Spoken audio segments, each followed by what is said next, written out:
tapos maririnig mo sa kanyang mouthpiece sa pagkatao ng isang Claire Castro na sinasabing nagtataka nga ang Pangulo eh. Hindi pwede sa isang Pangulo na nagtataka ka. Hindi pwede sa isang Pangulo na wala kang alam. Maaring wala kang alam, pero pagdating mo, pagharap mo sa media, back end pa lang na-address nyo na yung issue kung ano ang solusyon na gagawin. Saan nagmula ang problema? Ano ang solusyon? Saan naputol? Ano ang gagawin natin na next? Para pagharap mo sa media, pag in-inform mo ang mamamayang tao, hindi ka na nagtataka. Hindi ka na tanga.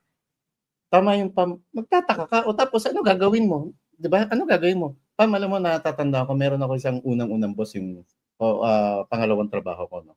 Ang sabi ng boss ko, sabi niya, kayo, pag nag-report kayo na ganito ang problema, kailangan kasabay nung pag-report nyo kung ano solusyon nyo. Yes. Di ba? Kaya yung nakatanim sa akin yun. Kaya hanggang ngayon, inaano ko sa mga tao ko na, kayo, magsabi kayo sa akin, sabihin niyo problema, okay, ano. Pero mag-suggest din kayo ng solusyon. Tapos, usap tayo. Ngayon, pag magtataka ka lang, o ano na ginawa mo? Nagalit ka ba? Ha? May kinasuhan ka na ba?